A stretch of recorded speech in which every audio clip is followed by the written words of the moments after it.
ACB వలలో అవినీతి తిమింగలం 4 లక్షలు లంచం తీసుకుంటూ ఏసీబీకి పట్టుపడ్డ Chevella municipality town planning in charge Narsingi town planning అధికారిని మణిహారిక.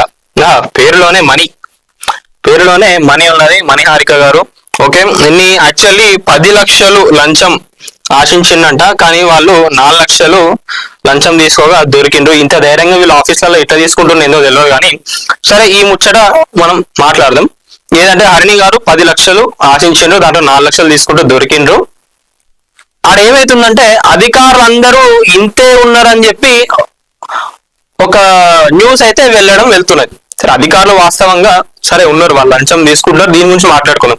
కానీ లంచం ఇచ్చేటోళ్ళు ఎందుకు ఇస్తున్నారు అంటే వాళ్ళు కూడా తప్పు చేస్తున్నారు కదా. ఈ యాంగిల్లో చాలా మంది ఎవరు కూడా ఆలోచించారు. జనరల్ గా ఇప్పుడు ఒక బిల్డింగ్ హైదరాబాద్ లో మనం చూసుకున్నట్లయితే ఒక బిల్డింగ్ కట్టాలన్నా అక్రమంగానే కడుతున్నారు. వాళ్ళు ఎవరు కూడా చక్కగా ఇవ్వాలి, ఏం కడతలేరు. ఒక బిల్డింగ్ కట్టాలంటే బిల్డింగ్ పర్మిషన్ కి 10 లక్షలు అని చెప్పి ఫిక్స్ అయిపోయినారు. అంటే 10 లక్షలు ఇస్తే నేను ఇక్కడ అక్రమంగా ఇల్లు కట్టుకోవచ్చు